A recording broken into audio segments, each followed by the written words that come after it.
السلام علیکم ورحمۃ اللہ وبرکاتہ۔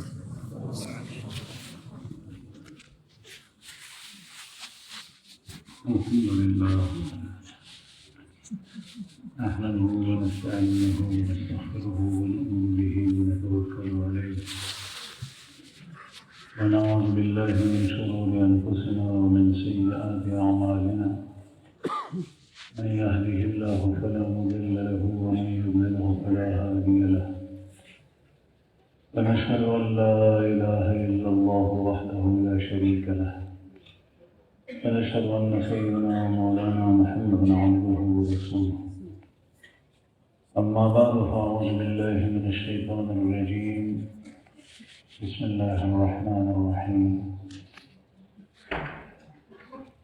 قد أفلح من تزكى وذكر اسم ربه فصلى بل تؤثرون الحياة الدنيا والآخرة خير وأبقى إن هذا لفي الصحف الأولى صحف إبراهيم وموسى.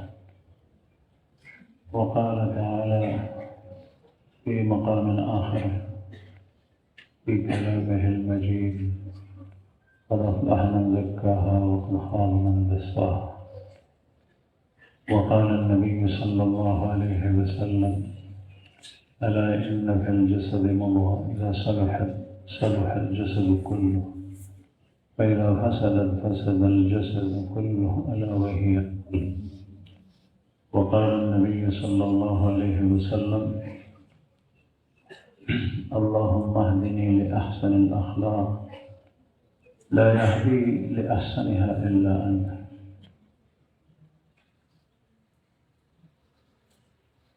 صدق الله العظيم وصدق رسوله النبي الكريم ونحن على ذلك من الشاهدين والشاكرين والحمد لله رب العالمين. درود شریف پڑھیے.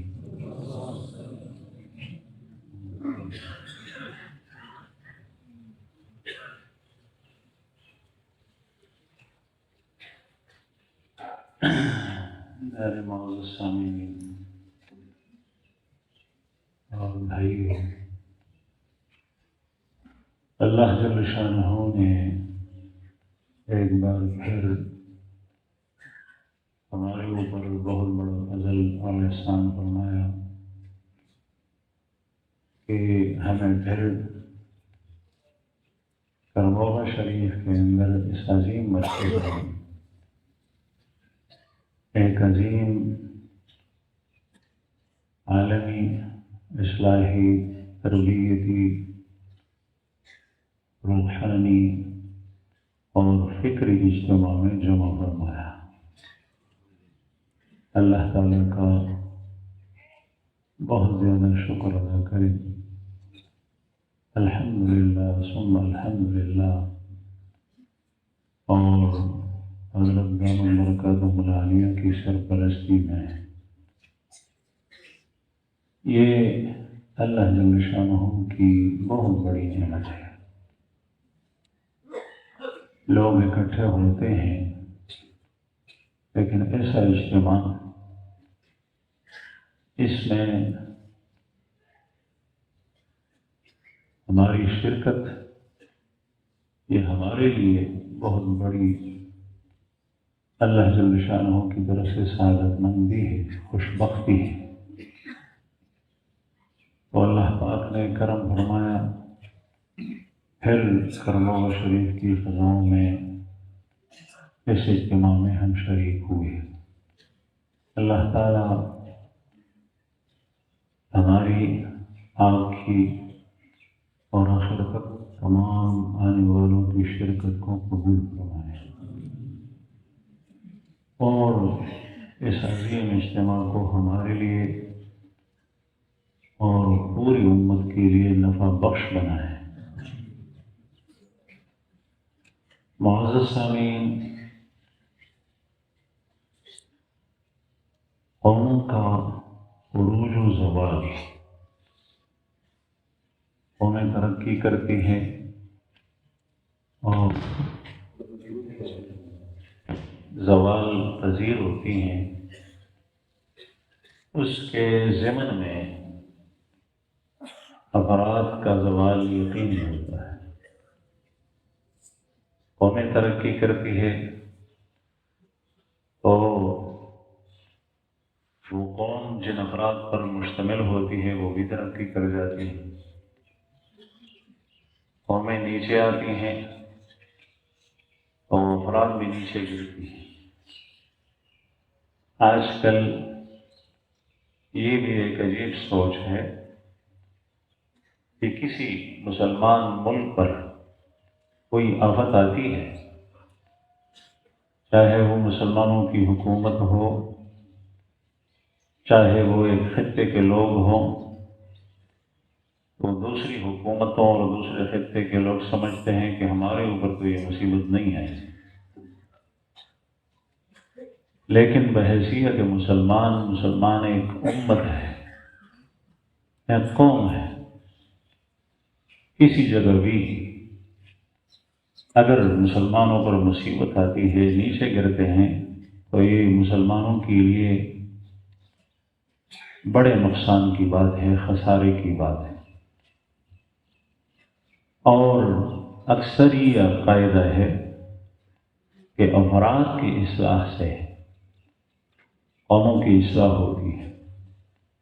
افراد کے عروج و ترقی سے قومیں ترقی کرتی ہیں. کبھی ایسا ہوتا ہے کہ بعض افراد ایسے ہوتے ہیں کہ وہ ترقی کرتے ہیں لیکن وہ چند ہوتے ہیں، اس لیے قوم کا ان سے کوئی تعلق نہیں ہوتا. وہ ذاتی اعتبار سے اچھے ہیں، اعمال کے اعتبار سے، اخلاق کے اعتبار سے، لیکن پوری قوم دوسری طرف جا رہی ہے تو قوموں کی اجتماعیت کو فائدہ نہیں دے گی. البتہ قوموں کے اندر خصوصاً مسلمانوں میں، امت مسلمہ میں دو قسم کے جماعتیں ایسی ہیں کہ چاہے وہ تعداد کے اعتبار سے قلیل کیوں نہ ہو، تو ان کی ترقی سے قومیں ترقی کرتی ہیں اور ان کے زوال سے قومیں نیچے آتی ہیں. اور حضرت عبداللہ ابن عباس رضی اللہ عنہما نے ان کی نشاندہی فرمائی، الامراء والعلماء، ایک امراء ہیں اور ایک علماء ہیں. امراء کے پیچھے لوگ چلتے ہیں، ان کی اطاعت کی جاتی ہے، لیکن ان کی اطاعت کے پیچھے ڈنڈا ہوتا ہے، زور ہوتا ہے، محرک وہ چیز ہوتی ہے. علماء کی اطاعت کی جاتی ہے، ان کے پیچھے لوگ چلتے ہیں، لیکن ان کی اطاعت کے پیچھے عقیدت ہوتی ہے، علماء کا احترام ہوتا ہے، دل میں علماء کو اچھا دیکھا جاتا ہے. اس بنا پر جو ہے وہ جماعتیں، لوگ علاقوں کے علماء کے پیچھے چلتے ہیں.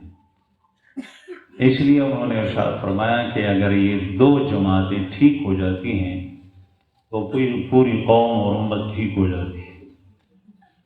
اور خدا نخواستہ یہ دو جماعتیں غلط ہو جائیں، راستے سے ہٹ جائیں، تو پھر ساری کی ساری امت راستے سے ہٹ جاتی ہے.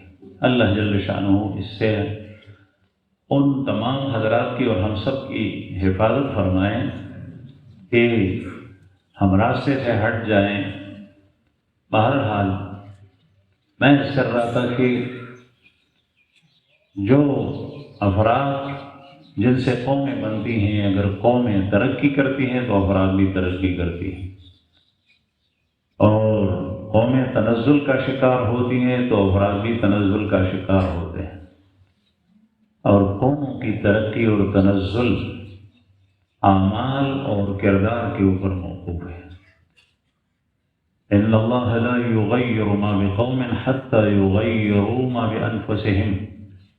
اللہ جل شانہ نے کسی قوم کو جو فضیلت دی ہے، جو نعمتیں دی ہیں، اللہ پاک اس میں تبدیلی نہیں لاتا کہ وہ نعمت اور وہ فضیلت اور وہ خوبی اس قوم سے چھین لے. حتی یغیروا ما بانفسہم، یہاں تک کہ جب وہ اپنے اندر تبدیلی لاتے ہیں تو پھر اللہ کی طرف سے وہ چیز اسے چھن جاتی ہے۔ اگر وہ خود ایسا کرے تو وہ کردار اور عمل کے لحاظ سے قرآن کریم کے اندر جو سورت سبحان الذی اسریٰ بعبدہ لیلا من المسجد الحرام الی المسجد الاقصیٰ، کہ اس کے اندر اسراء و معراج کا واقعہ ابتدا میں اس کے فوراً بعد بنی اسرائیل کا تذکرہ حضرت موسیٰ علیہ السلام کی قوم کا، اور ان کے بارے میں اللہ جل شانہ نے ان کو صراحتاً ارشاد فرمایا لتفسدن فی الارض مرتین، اللہ تعالیٰ جو عالم الغیب ہے، لتفسدن فی الارض مرتین ولتعلن علوا کبیرا، تم سرکشی اختیار کرو۔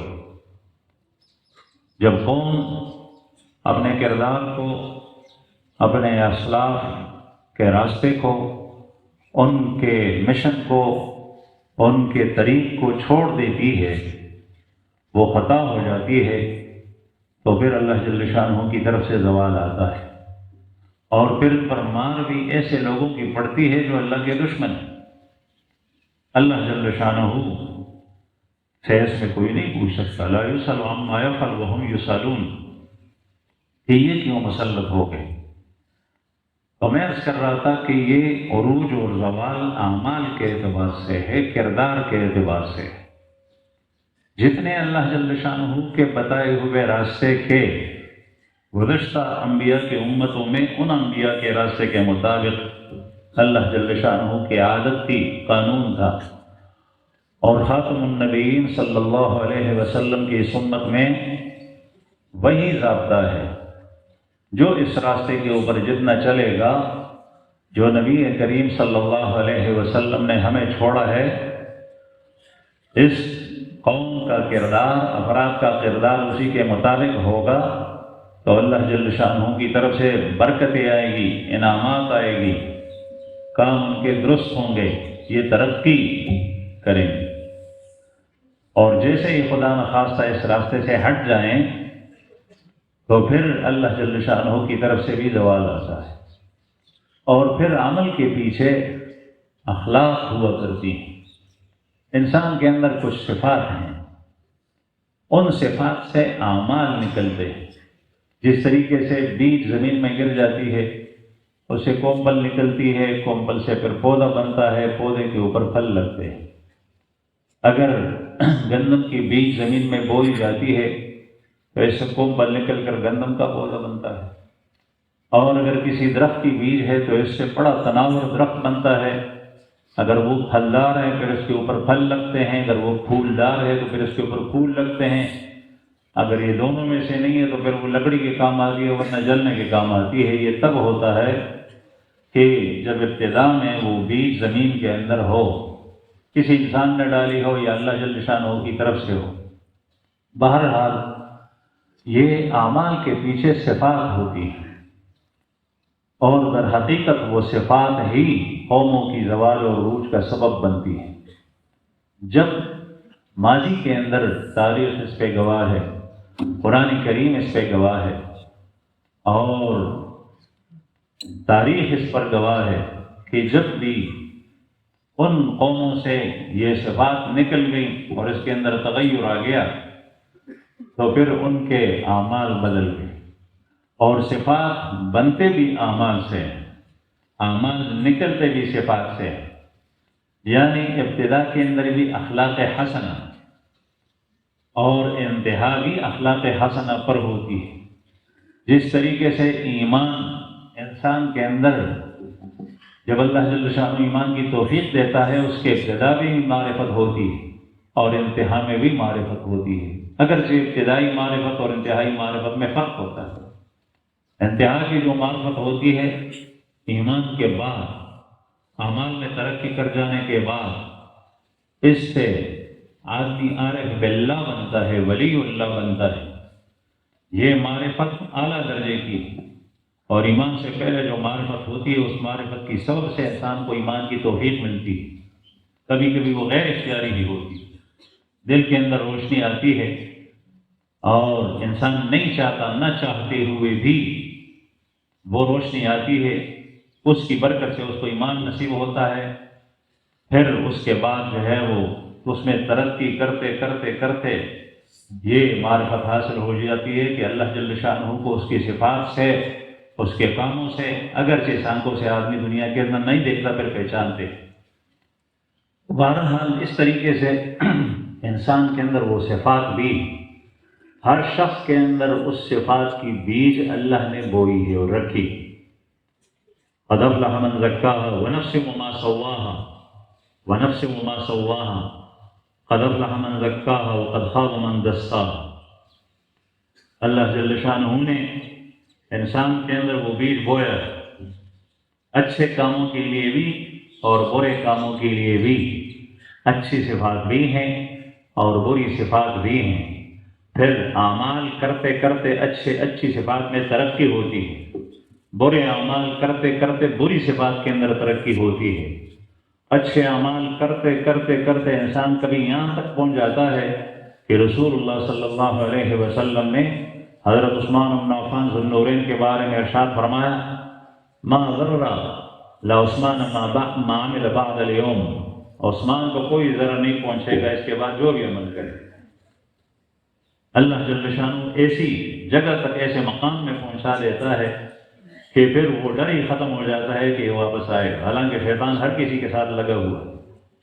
اور برے اعمال کرتے کرتے وہ بری صفات ایسی ترقی کرتی ہیں اور ایسی مضبوط ہو جاتی ہے شیطانی صفات اور بری صفات کہ قرآن کریم میں اللہ پاک نے ارشاد فرمایا، ختم اللہ علی قلوبہم، کہ اللہ جل شانہ نے کسی پر زبردستی اور ظلم نہیں کیا کہ اپنی طرف سے اللہ پاک نے بعض افراد کے اوپر ٹپا لگا دیا کہ یہ ایمان نہیں لائے گا، نہیں، اس نے یہ برے اعمال کرتے کرتے کفر و شرک کے اندر رہتے ہوئے، ہدایت کے طریقے سامنے آتے ہوئے، ہدایت کی دلائل سامنے آتے ہوئے کتاب آئی، بیانات آئے، نبی کریم صلی اللہ علیہ وسلم کی تعلیمات اور ارشادات آئے، اور اس نے کبھی اس کو سنا ہی نہیں، اس کے بارے میں سوچا ہی نہیں، بلکہ دوسروں کو بھی وصیت تھی کہ کان بند کر کے شخص کے پاس جائے، کہیں اس کی آواز تمہارے کانوں کے اندر نہ پڑے، تمہارے اوپر بھی اثر ہو جائے۔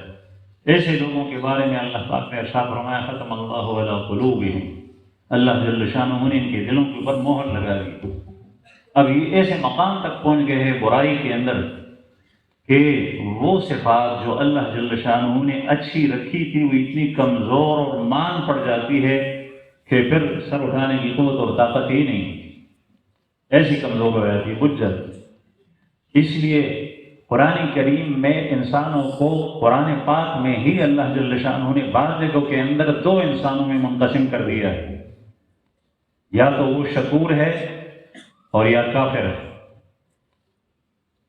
اس لیے کہ جس شخص نے اللہ جل شانہ کی دی ہوئی جسم، عمر، زندگی اور ایمانی صفات اور وہ صلاحیتیں جو ایمانی صفات کو قبول کرتی ہیں اور جس ہے وہ صلاحیتیں اس شخص نے ضائع کر دی، اس نے ضائع کر دی، تو یہ انسان سب سے بڑا ناشکرا ہے، سب سے بڑا ناشکرا۔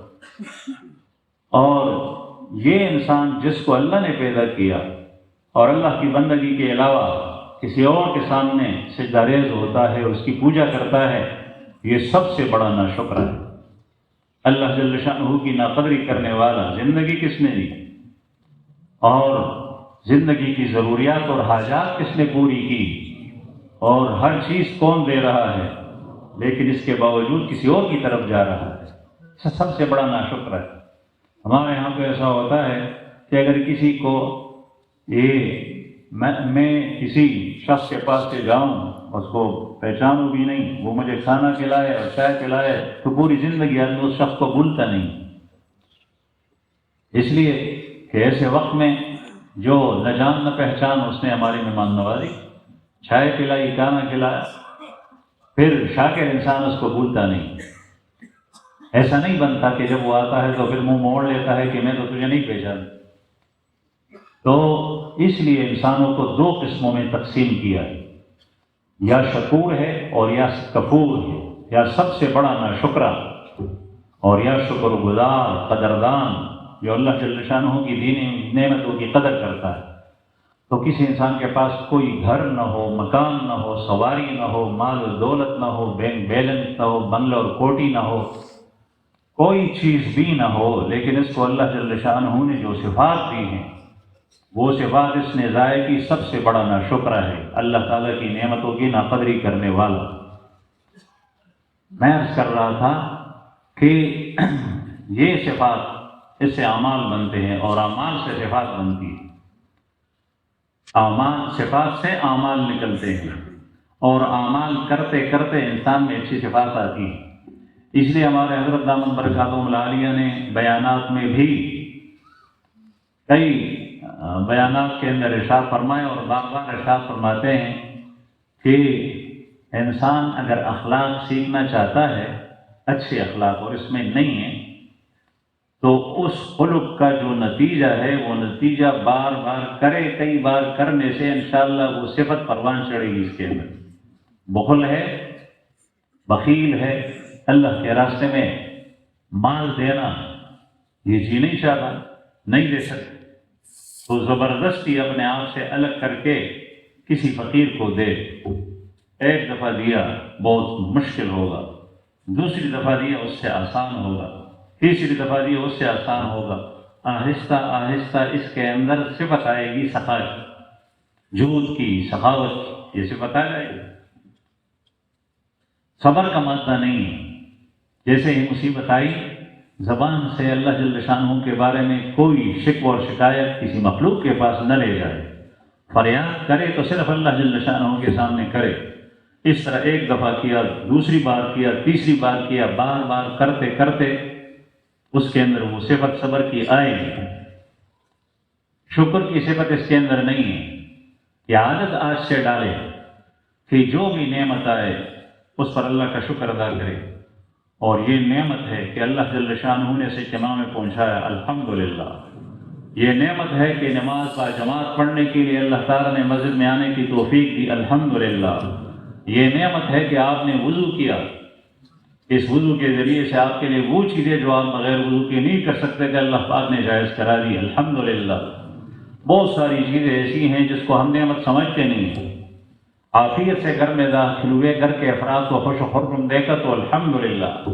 دن گزر گیا بغیر کسی مصیبت کے اور آپ عافیت کے ساتھ، سلامتی کے ساتھ رات کو سوتے وقت الحمدللہ۔ تو ہر چیز پر آپ اللہ کا شکر ادا کریں گے۔ اب آپ کے اندر اس بار بار زبان پر شکر کے الفاظ لانے سے اور سوچ اور خیال کرنے سے دل کے اندر شکر کی صفت پیدا ہو جائے گی۔ قرآن کریم میں اللہ تعالیٰ نے ارشاد فرمایا، اس کو ختم کرنے کے لیے بھی یہی طریقہ ہے، فَلَمَّا زَاغُوا أَزَاغَ اللَّهُ قُلُوبَهُمْ فَلَمَّا زَاغُوا أَزَاغَ اللَّهُ قُلُوبَهُمْ۔ حضرت موسیٰ علیہ السلام کی قوم کے بارے میں ارشاد فرمایا، جب یہ لوگ ٹیڑھے ہو گئے، فَلَمَّا زَاغُوا، اعمال کے اعتبار سے، کردار کے اعتبار سے، کتاب کے خلاف کیا، تورات کے خلاف کیا، پیغمبر کی تعلیمات کے خلاف کیا، پیغمبر نے جو طریقہ بتایا تھا اس راستے کو چھوڑا، فلما زاغوا، اس سے ٹیڑھے ہو گئے، فلما زاغوا ازاغ اللہ قلوبہم، اللہ جل شانہ نے ان کے دلوں کو ٹیڑھا کر دیا۔ تو ظاہری اعمال کے اوپر انسان کی صفات بنتی ہے، اور صفات بننے کے بعد حسن اخلاق، حضرت ارشاد فرماتے ہیں حسن اخلاق یہ ہے، اخلاق کی کئی قسمیں ہیں، حسن اخلاق وہ آخری درجہ ہے کہ جب انسان کے اندر وہ چیز پیدا ہوتی ہے تو پھر نیک اعمال خود بخود نکلتے ہیں، یعنی آسانی کے ساتھ نکلتے ہیں۔ خود بخود کا یہ مطلب نہیں ہوتا کہ غیر ارادی طور پہ ارادہ ہوتا ہے، لیکن وہ ارادہ ایسا ہوتا ہے کہ آدمی کو پتہ نہیں چلتا۔ اور آپ کہتے ہیں کہ جس چیز کے اندر مشقت زیادہ ہو، الاجر بقدر المشقہ، تو اس میں اجر و ثواب اتنا زیادہ ہوتا ہے، تو اس کا جواب یہ ہے کہ پہلے ابتدا کے اندر یہ چیز نہیں آتی، اس کے لیے محنت کرنی پڑتی ہے، محنت کرنی پڑتی ہے۔ محنت کرتے کرتے کرتے جو محنت اس نے پہلے کی ہے، جو جان جھونکوں میں ڈالا ہے، جو پاپڑ اس نے بیلے ہیں، تو اس کی وجہ سے یہاں تک پہنچ گیا۔ وہ بنیاد کے اندر وہ چیز ہے، پھر اس کے بعد یہاں تک پہنچ گیا، اب اس کے لیے کرنا آسان۔ اس لیے تو فرمایا کہ حضرت عثمان رضی اللہ عنہ آج کے بعد جو عمل کرے تو کوئی ضرور اس کو نہیں ہو۔ تو بہرحال میں عرض کر رہا تھا کہ آج کل مسلمانوں کی تعداد کی زیادتی کے باوجود الحمدللہ پہلے اتنے نہیں تھے، شرک اور کفر تو ہمیشہ بہت زیادہ رہا ہے۔ رسول اللہ صلی اللہ علیہ وسلم نے ایک موقع پر صحابہ کرام کے مجمع میں ارشاد فرمایا کہ اس دن کا تذکرہ کیا کہ حضرت آدم علیہ السلام کو حکم ہوگا ابعث النار، آگ کے حصے کو الگ کرو۔ تو حضرت آدم علیہ السلام اللہ پاک سے پوچھیں گے وہ باس النار، یا رب باس النار کیا ہے، آگ کا حصہ کیا ہے؟ اور اللہ پاک ارشاد فرمائے گا کہ تیری اولاد میں سے 1000 میں سے 999 آگ کے لیے الگ کر دو اور ایک آدمی جنت میں جائے۔ نبی کریم صلی اللہ علیہ وسلم یہ حضرت آدم علیہ السلام کے ساتھ ہوگا، قیامت میں ہوگا، لیکن اللہ جل شانہ کے لیے ماضی، حال، مستقبل سارے کے سارے زمانے ایک ہیں۔ اہل سنت والجماعت کا عقیدہ ہے کہ جنت اور جہنم بنی ہیں، کون جنت میں جائے گا کون جہنم میں گرا ہے یہ سب اللہ جل شانہ کو پتہ ہے، کس کے ساتھ کیا معاملہ ہوگا یہ سب اللہ جل شانہ کے علم میں۔ رسول اللہ صلی اللہ علیہ وسلم نے صحابہ کو جس وقت یہ حدیث ارشاد فرمائی اور یہاں تک پہنچ گئے، صحابہ کی چیخیں نکلی، ہمیں کچھ اثر نہیں ہو کہ جب 1000 میں 999 جہنم میں جائیں گے تو یا رسول اللہ ہمارا حشر کیا ہو، ہم کس کاتے میں ہوں؟ یہ تو جنت میں جانا بہت مشکل۔ آپ صلی اللہ علیہ وسلم نے ارشاد فرمایا کہ تمہاری مثال مشرکین میں اور یاجوج ماجوج کی نسبت ایسی ہے جس طریقے سے بیل ہو اور اس کا رنگ کالا ہو اور اس کے اندر ایک ٹکیا کالے بیل کے اندر سفید ہو، تو تمہاری مثال وہ سفید ٹکیے کی طرح ہے اور باقی سارا بیل کالا، یہ مشرکین۔ اور یا اس کے مقابل سفید بیل ہو اس میں ایک ٹکیا کالا ہے، یعنی مسلمانوں کی تعداد کم ہے۔ یہ تعداد اللہ جل شانہ مشرکین سے پوری کرے گا۔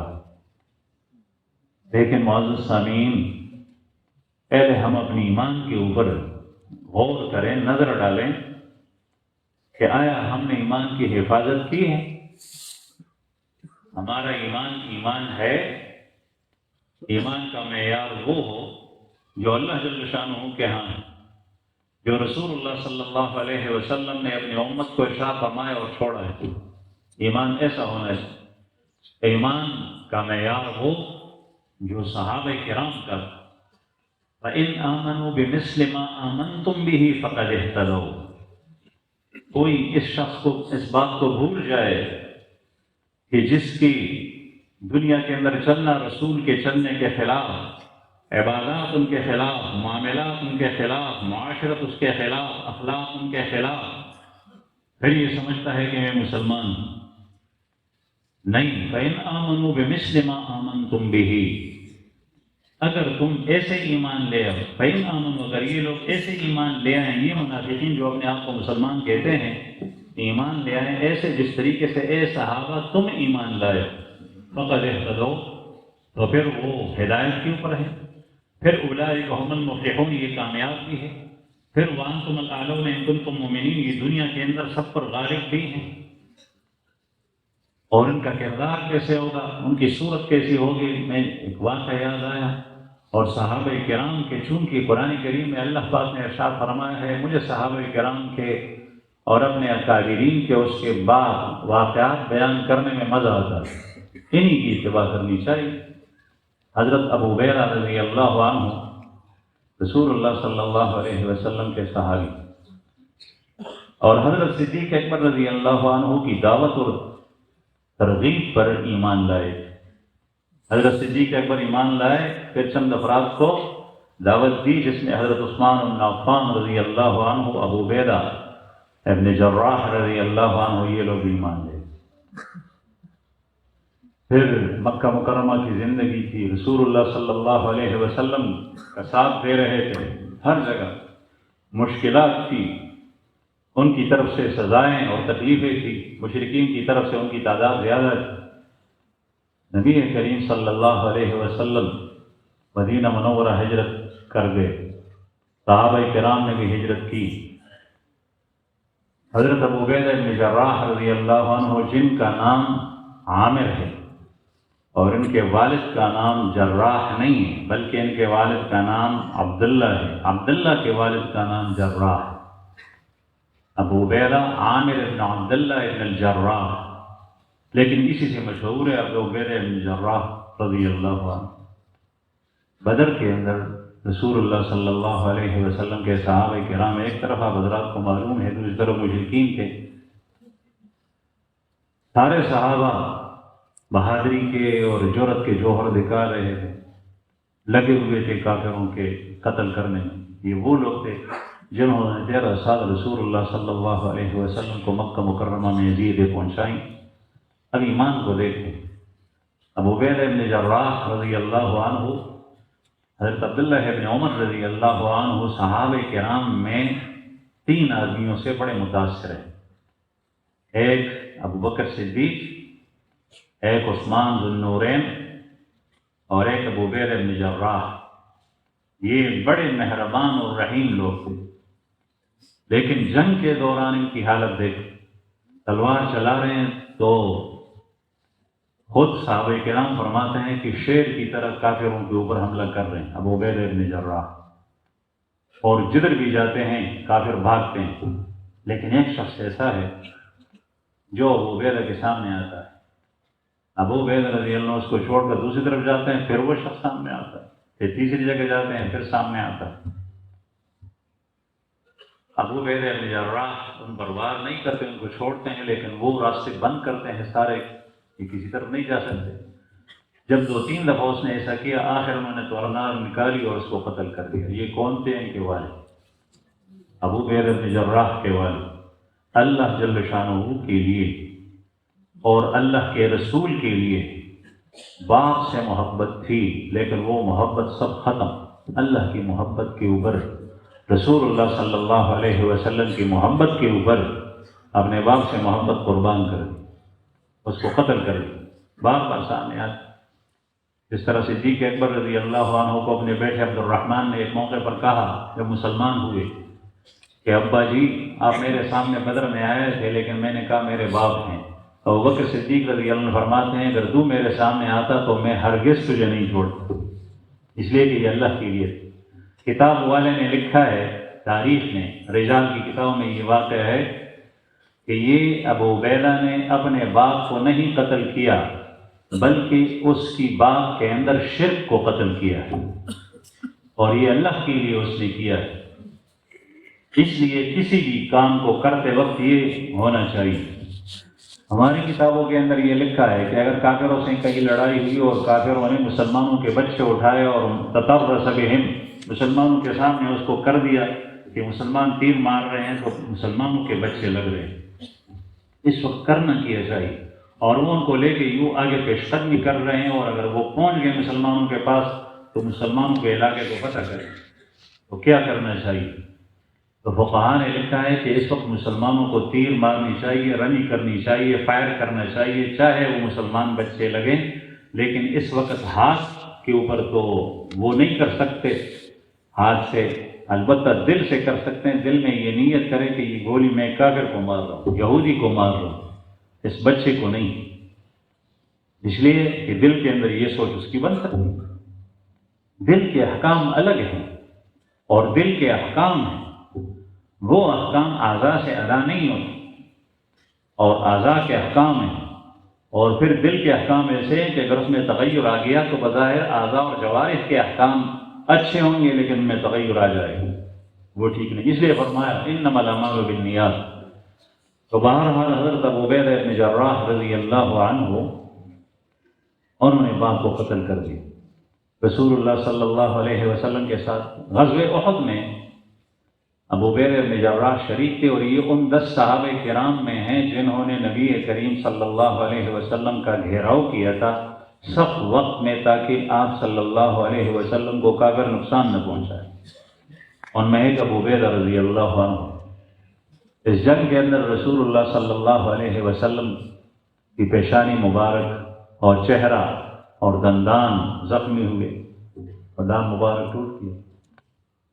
تو یہ جو رخسار ہے، گال ہے، رخسار مبارک میں خود کی کڑیاں اندر گھس گئی. آپ صلی اللہ علیہ وسلم کے جسم اطہر سے خون بہا. تو جیسے ہی وہ دونوں لشکر الگ ہو گئے تو ابو بکر صدیق رضی اللہ عنہ نے آ کر اس کڑیوں کو جو خود کی کڑیاں تھی وہ نکالنا چاہا. ابو عبیدہ رضی اللہ عنہ فوراً آگے بڑھے، ابو بکر کو ہاتھ سے روکا کہ اللہ کی قسم یہ کام میرے لیے چھوڑ دو، تم نہیں کرو، کھڑیاں میں نکالوں. وہ زمانے کے اندر ایسی جراحی نہیں تھی جس طریقے سے آج کل. تو ابو عبیدہ بن جراح کہتے ہیں کہ میں نے سوچا کہ اس کو ہاتھوں سے نکالوں گا تو انسان کے ہاتھ سے چہرہ زیادہ نازک ہے. آپ صلی اللہ علیہ وسلم میرے ہاتھ تو دکھیں گے نہیں اور آپ صلی اللہ علیہ وسلم کا چہرہ آپ کو تکلیف زیادہ ہو، اس لیے میں اپنے دانتوں سے اس کو نکالتا ہوں تاکہ مجھے بھی تکلیف کا احساس ہو اور اسی احساس کی وجہ سے آپ صلی اللہ علیہ وسلم کو زیادہ تکلیف نہ ہو. چنانچہ یہ آگے بڑھے اور ہاتھوں کے بغیر ثنایا سے سامنے والے دانتوں سے ایک کڑا نکالا، اس سے دانت گر گئے، سقطت ثنایا. پھر وہ دوسرا کڑا دوسرے دانت سے نکالا، وہ بھی گر گئے. عربی زبان میں اس شخص کو جس کے سامنے والے دانت گر گئے وہ اس کو احتم کہتے ہیں. ابو بکر صدیق رضی اللہ عنہ ارشاد فرماتے ہیں کہ میں دوسرے لوگوں میں جن کے سامنے کے دانت نہ ہوں، میں نے ابو عبیدہ سے زیادہ کسی کو حسین نہیں دیکھا. احتم لوگوں میں جو میں نے حسین دیکھا تو وہ ابو عبیدہ رضی اللہ عنہ کرے. اور یہ دانت کس وجہ سے گر گئے تھے؟ رسول اللہ صلی اللہ علیہ وسلم کی ذات. یہ محبت، اپنی ذات کی کوئی پرواہ نہیں، نبی کریم صلی اللہ علیہ وسلم کی ذات اقدس. ابو عبیدہ بن جراح رضی اللہ عنہ رسول اللہ صلی اللہ علیہ وسلم کی حیات میں تھے. پھر آپ کے بعد ابو بکر صدیق رضی اللہ عنہ کی دور خلافت میں اور کبھی بھی امیر کی خلاف ورزی کسی بھی کام میں نہیں تھی، حالانکہ سابقین اولین میں سے کسی جگہ بھی خلاف ورزی نہیں. جو حکم ملا وہ کیا. کسی جماعت کی کامیابی کا راز یہ بھی ہے کہ امیر کی خلاف ورزی نہ کی جائے. تو ایک دفعہ حضرت ابو بکر صدیق رضی اللہ عنہ کی دور خلافت جب ختم ہوئی، حضرت عمر فاروق رضی اللہ عنہ کا زمانہ آیا. ابو عبیدہ رضی اللہ عنہ شام میں لڑ رہے تھے کافروں کے ساتھ.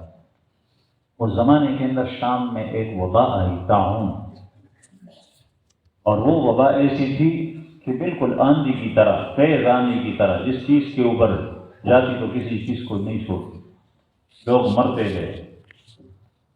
اس اثناء میں حضرت عمر فاروق رضی اللہ عنہ کو اطلاع پہنچی کہ شام کے اندر وبا آئی. ابو عبیدہ بن جراح رضی اللہ عنہ، بعض افراد بڑے قیمتی ہوتے ہیں، تو حضرت عمر فاروق رضی اللہ عنہ نے محسوس کیا کہ یہ بھی طاعون اور اس وبا میں آ سکتے ہیں، تو ان کو فوراً خط بھیجا اور خط میں یہ لکھا کہ یہ خط آپ کو دن کو پہنچے تو عام شام نہ کریں، یعنی غروب کا انتظار نہ کریں، اور رات کو پہنچے تو طلوع شمس کا انتظار نہ کرے، فوراً مدینہ چل پڑے، مجھے آپ سے بہت ضروری کام ہے. اور زمانے کے اندر خط وہ جاتا بھی بہت تیز. حضرت عمر فاروق رضی اللہ عنہ امیر المومنین نے ڈاک کا انتظام قائم کیا، اور کتابوں نے لکھا ہے کہ حجاج ابن یوسف کا رابطہ محمد ابن قاسم سے. حجاج ابن یوسف عراق میں ہے، محمد بن قاسم پاکستان میں ہے، جنوب میں سمندر کے کنارے جو لڑ رہے تھے ہندوؤں کے ساتھ. رابطہ ہوتا تھا تو 3 دن میں خط آتا جاتا، 3 دن میں. اور جنگ کے امور کے بارے میں حجاج ابن یوسف بڑے ماہر، اگر کوئی مشورہ پوچھتا محمد بن قاسم تو وہ خط کے ذریعے سے پوچھتے، وہاں جواب آتا کہ یہاں کھڑے ہو جاؤ، یہاں سے مارو، اس طرح کرو، اس پر عمل کرتے ہوئے پھر فتح پائی.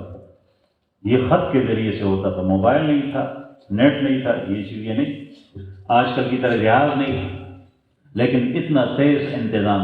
تو حضرت عمر فاروق رضی اللہ عنہ نے ابو عبیدہ رضی اللہ عنہ کو خط بھیجا کہ آپ جلدی مدینہ منورہ پہنچ جائیں. ابو عبیدہ بن جراح رضی اللہ عنہ کو جیسے ہی خط پہنچا اور خط کا مضمون پڑھا تو حاضرین کے سامنے کہا کہ میں سمجھ گیا خط کا مطلب کیا ہے، اور پھر ان سے کہا کہ امیر المومنین اس شخص کو باقی رکھنا چاہتا ہے جو اللہ کے ہاں باقی رہنے والا نہیں ہے، وہ دنیا سے جانے والا۔ پھر جواب میں لکھا کہ امیر المومنین کبھی بھی ان کی خلاف نہیں کیا، ان کی بات کو نہیں ٹکرایا، لیکن یہ ایک بات ہے جس کو ٹکرا دی۔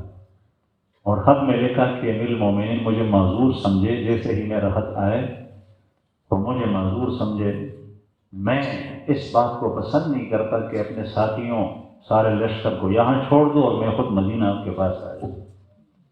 جو مصیبت میرے ساتھیوں پر آنے والی ہے وہ میں اپنے حق میں بھی پسند کرتا ہوں کہ وہ میرے اوپر بھی آ جائے۔ حضرت عمر رضی اللہ عنہ کو خط پہنچا، جیسے خط پہنچا مضمون پڑھا وَأَشَدُّهُمْ فِي أَمْرِ اللَّهِ عمر، ان شخصیت کے آنکھوں سے آنسو آئے اور بہت زیادہ روئے۔ پاس بیٹھنے والے نے پوچھا کہ امیر المومنین کیا ہوا؟ ابو عبیدہ بن جراح رضی اللہ عنہ کا انتقال ہوا، دنیا سے تشریف لے گئے؟ تو فرمایا کہ نہیں، لیکن جانے والے۔ اور پھر خط کا مضمون ان کے سامنے پڑھا تو اس پر روئے۔ پھر ابو عبیدہ بن جراح رضی اللہ عنہ نے اپنا نائب وقتی طور پہ معاذ بن جبل کو بنایا اور لوگوں کو چند وصیتیں کی، اور اس کے بعد دنیا سے تشریف لے گئے۔ میں عرض کر رہا تھا کہ یہ تھے صحابہ کرام جن کی محبت اللہ و رسول کے ساتھ ایسی تھی کہ اس کے سامنے ساری چیزیں ہیچ، ماں باپ، اولاد، مال و دولت، نفسانی خواہشات، اس صفات کا کچھ عشر عشیر تو ہمارے اندر ہونا چاہیے، اس کی اتباع کرنی چاہیے، اور یہ ایسی چیز نہیں ہے جو ہمیں نہیں آ سکتی۔ قرآن کریم میں اللہ جل شانہ نے ارشاد فرمایا قُلْ إِن كُنتُمْ تُحِبُّونَ اللَّهَ فَاتَّبِعُونِي يُحْبِبْكُمُ اللَّهُ، آپ کہہ دیجئے کہ اگر تمہیں اللہ سے محبت ہے فَاتَّبِعُونِی، تو میرا اتباع کرو۔ رسول اللہ صلی اللہ علیہ وسلم کا اتباع، صحابہ کرام کا اتباع ناممکنات میں سے نہیں ہے، اگر ہوتا تو اللہ جل شانہ اس کا حکم ہی نہ دیتے۔ البتہ کیفیات الگ الگ ہوتی ہیں، ایمانی کیفیت، ایمانی صفات کے درجات وہ اعلیٰ و ادنیٰ ہو سکتے ہیں، لیکن اپنی استطاعت کے مطابق آدمی ان کا اتباع تو کرے۔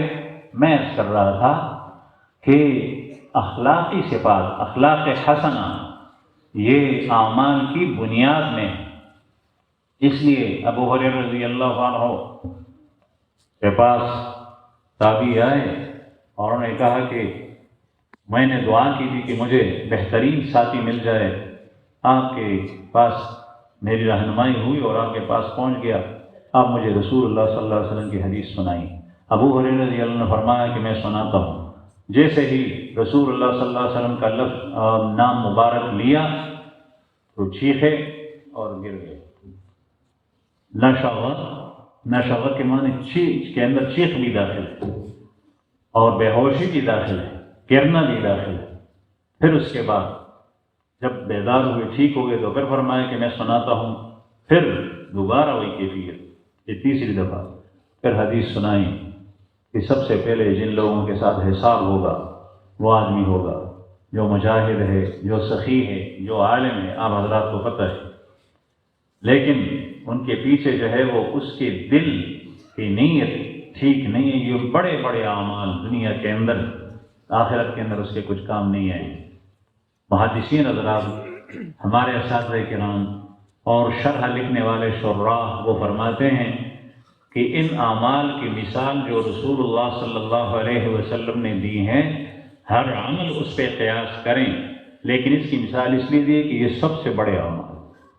پیسہ خرچ کرنا بہت مشکل کام، پیسہ خرچ کرنا بہت مشکل کام، سخاوت بہت مشکل کام، اللہ کے راستے میں لڑنا بہت مشکل کام، دنیا سے اپنے آپ کو فارغ کر کے صرف دین کے لیے وقف کرنا یہ بہت زیادہ مشکل کام۔ یہ بڑے بڑے کام جس میں اپنے نفس سے، شیطان سے، معاشرے سے، سوسائٹی سے اپنوں سے پرایوں سے جنگ کرنی پڑتی ہے، یہ بھی انسان کے کام نہیں ہے تو دوسرے اعمال کیا کام ہے؟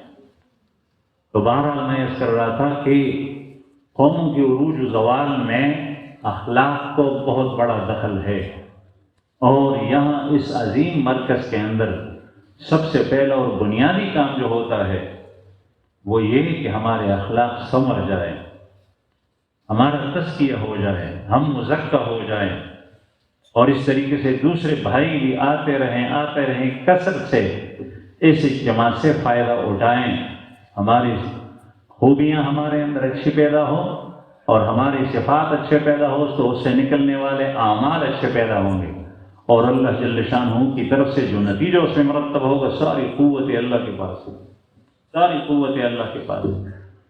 وہ ام المؤمنین کی طرف حضرت معاویہ رضی اللہ عنہ نے خط بھیجا کہ یا امہ اوصینی، تو انہوں نے اس خط کے پشت کے اوپر جواب لکھا وعلیکم السلام اما بعد فإنی سمعت رسول اللہ صلی اللہ علیہ وسلم یقول من التمس رضا اللہ بسخط الناس کفاہ اللہ مؤونۃ الناس ومن التمس رضا الناس بسخط اللہ وکلہ اللہ الی الناس والسلام علیکم۔ مجھے وصیت کیجیے، تو انہوں نے ارشاد فرمایا کہ میں نے رسول اللہ صلی اللہ علیہ وسلم کو سنا ہے کہ جس شخص نے اللہ کی رضا کو ڈھونڈ اور طلب کیا، التماس اس کو کہتے ہیں کہ آدمی انتھک محنت اور کوشش کے ساتھ تلاش کرے کسی چیز کو۔ التماس الماء، جنگل کے اندر آپ پھنس گئے، پانی دیکھ رہے ہیں، پیاس سے جان چلی جا رہی ہے، آپ گھوم رہے، جہاں آپ کے بس میں ہیں گھوم رہے ہیں، تلاش کر رہے ہیں، اس کو التماس کہتے ہیں۔ من التمس رضا اللہ، ایسا نہیں کہ بیٹھے بٹھائے خود اللہ کی رضا ہے، جو اللہ کی رضا کو ڈھونڈے تلاش کرے، بسخط الناس، بات یہ سببیت کے لیے، یہ لوگ ناراض ہو جائیں، سبب یہ ہے کہ اللہ کی رضا نہیں ملے گی جب تک کہ لوگوں کو ناراض نہیں کرو گے۔ اگر لوگ راضی ہیں تو ٹھیک ہے، اگر لوگوں کی رضا اور خوشنودی کے باوجود اللہ کی رضا نہیں ملتی تو لوگوں کو ناراض کر کے اللہ کی رضا کو تلاش۔ کفاہ اللہ مؤونۃ الناس، اللہ جل شانہ سارے کام پورے کرے گا، اور جو اللہ کو ناراض کرے اور اللہ کی ناراضگی کی وجہ سے لوگوں کو خوشنودی حاصل ہو، نماز پڑھے، زکوٰۃ چھوڑے، اخلاق چھوڑے، معاملات چھوڑے، ساری چیزیں چھوڑ دے، تو اللہ جل شانہ اس کو مخلوق کے حوالے کرے گا۔ اور حاجتیں کس طرح پوری ہوتی ہے؟ حضرت عمر فاروق رضی اللہ عنہ خط دریا کے اندر ڈال رہے ہیں، دریا نیل کے اندر، اور اس سے پہلے اس میں جو ہے وہ خوبرو لڑکی، اس کو جس طریقے سے اپنے زوج کے لیے بیاہی جاتی ہے اس طریقے سے بناؤ سنگار کر کے دریا میں ڈالی جاتی تھی، تب پانی آتا تھا، اور حضرت عمر فاروق رضی اللہ عنہ نے پرچی ڈالی، یہ پرچی اس میں ڈال لیں، اس پرچی سے دریا امڑ ڈالا، اور ایسا بھر گیا کہ اس وقت سے لے کر آج تک دریا نیل کا پانی نیچے نہیں اترا۔ اس کے پیچھے کوئی لو لشکر نہیں تھا، کوئی امریکہ نہیں تھا، کوئی یورپ نہیں تھا، کسی سے مدد نہیں تھی، اللہ جل شانہ کے پاس ساری قوتیں۔ حضرت ابراہیم علیہ السلام اکیلے ہیں، آگ میں ڈالے جا رہے ہیں۔ اس امت کے نبی کریم صلی اللہ علیہ وسلم کی امت ابو مسلم خولانی رضی اللہ عنہ، جو رسول اللہ صلی اللہ علیہ وسلم کی زیارت ہی نہیں ہوئی، وہ اکیلے ہیں اور یمن کے اندر وہ آگ میں ڈالے جا رہے ہیں، آگ سے نکل کر مدینہ منورہ پہنچ گئے، اللہ کی نصرت آتی۔